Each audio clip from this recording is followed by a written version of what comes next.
So to be completely honest, we thought this year would be more of a toned-down version of Comic-Con. On Wednesday, Thursday, and Friday, we'd seen some pretty interesting stuff, I guess. There was a Luke Cage trailer, there was some more Suicide Squad clips, there was a couple panels that shed light on upcoming projects. But then Friday night and Saturday happened and completely blew the doors off of everything that we talked about last week. Yeah, so first and foremost, there were a lot of trailers that dropped this past weekend down in San Diego, and also lots of news out of Marvel Studios as well, including a new logo. But before we get into all of that in a separate video later on, there was something else that got fans a bit riled up over the weekend, and that was the first official screening and panel for the highly anticipated animated version of The Killing Joke. Now, we've been hyping this up for a while because we're excited to finally see Alan Moore's graphic novel come to life. And in the past year leading up to the release, everything seemed to be perfectly falling into place for this film. Yeah, they not only had landed the landmark voice talents of Kevin Conroy, Tara Strong, and arguably the best Joker of all time, Mark Hamill, but it was also announced that the film would be rated R, Yeah. first for DC's animated films, and something that definitely needed to happen in order to retell the graphic novel accurately on screen, considering just how dark the book is.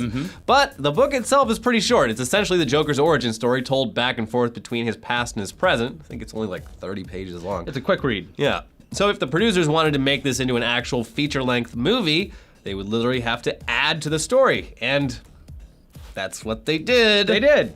So if you're at all worried about spoilers, I think now is the time to probably go ahead and tune out. We love you. We'll be here at other points during the day, but go ahead and tune out now if you don't want spoilers, because if you haven't read the book or already seen the stories online about what happens, yeah, this is gonna spoil it for you, so tread lightly. So the way that the extra minutes needed for the film were going to be approached was by adding a prequel to the storyline that would give Barbara Gordon, aka Batgirl, a more complete backstory and would, in theory, give extra weight to the scene where she is crippled by the Joker. He shoots her. She gets crippled.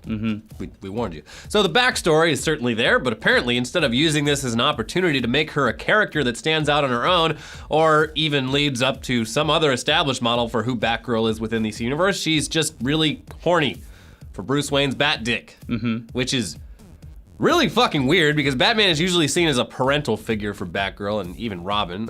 In the past, Batgirl has been a love interest with Dick Grayson, aka Robin. That's the dick she wants. Yeah, she aka wants that Nightwing. And the fact was even touched upon during DC's New 52 run. In the film, the sex scene obviously isn't overtly shown like some kind of weird Rule 34 Gotham City porn, but it is heavily implied because the scene has her riding on him and then they make out and then she takes her top off. The camera pans up. Only Batman gets to see those bat tits. According to sources, what leads up to this is her backstory as a librarian who is pining over Batman and dresses up as Batgirl primarily to get his attention. So this isn't just people freaking out that someone has sex in an animated comic book movie. It's that specifically Batgirl and Batman are fucking. And they're fucking all over Alan Moore's masterpiece.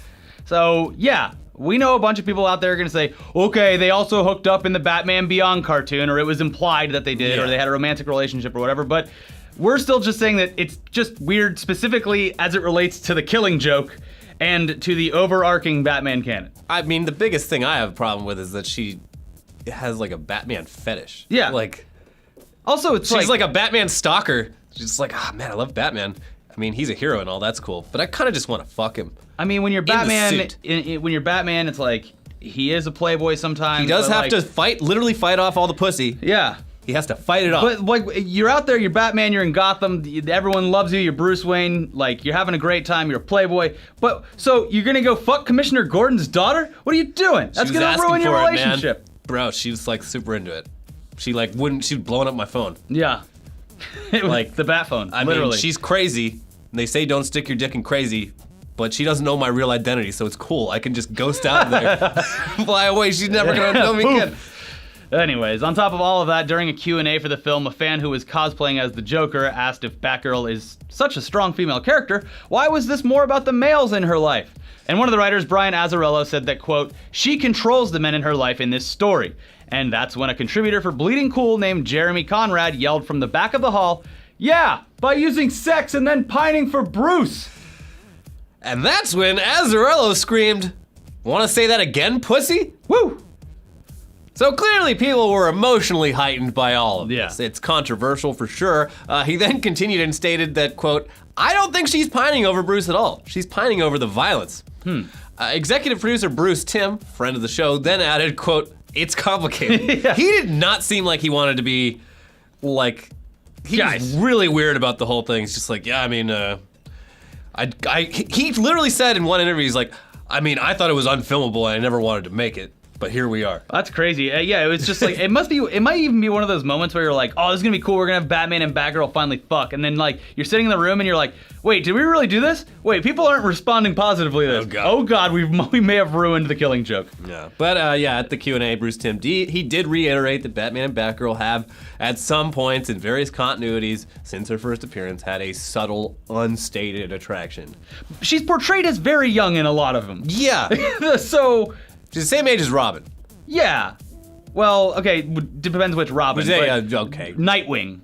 Nightwing, yeah, they're pretty close. Yeah. Sure. So there you go. So Fucked your daughter, Gordon. we turn on just turn on the bat signal. It's just a boner. Oh, no. Come get it. Come get it. So yeah, that's where we're at with all this Killing Joke stuff. The movie that has been gaining hype for a year now might have just tripped at the starting line for many fans. The film does have a record number of tickets sold for its one-night theatrical release, which is tonight.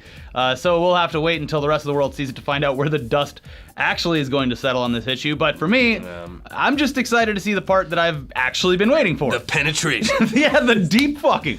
No, the actual Killing Joke part of the Killing Joke. And since it's being released tomorrow, the 26th on digital HD, and if you want to get it on Blu-ray, it's going to be August 2nd, I can just go ahead and fast forward through all the stuff that doesn't even make any fucking sense. Oh man, he shot you in the spine. Oh man. Does that mean you can't feel your pussy anymore? Oh, that's it for Batman and Batgirl. Delete. Well, Peace out. I mean, it does add a whole, it adds this whole element to it that That's didn't very need weird. to be there. Yeah, when you actually see her get paralyzed now, it's like, Oh man. it makes it awkward. Oh, she's in a wheelchair now. I'm glad I got in there before she got paralyzed by the Joker. Last dick she'll ever feel. Because then at the end of the comic book, they're just, the Joker and Batman are just giggling with each other. Yeah, they're just laughing. Yeah. So, What the yeah. hey man, really glad you took care of that girl. She wouldn't stop calling. It's very misguided. Yeah. And from people who do this for a living and have for many years, it's all just very odd. But I don't know how, Okay. you know what? Now I'm gonna have to watch the whole thing, just because the context is gonna be so warped in my mind. It changes everything. Yeah, like the fact that at the end the Joker and Batman are standing in the rain laughing at each other. Meanwhile, Batman's like fuck buddy is paralyzed. I'll find a new one. God, it's horrible. Everyone's trying to get me out of this bat suit. God damn it. Yeah. Okay, well, see ya.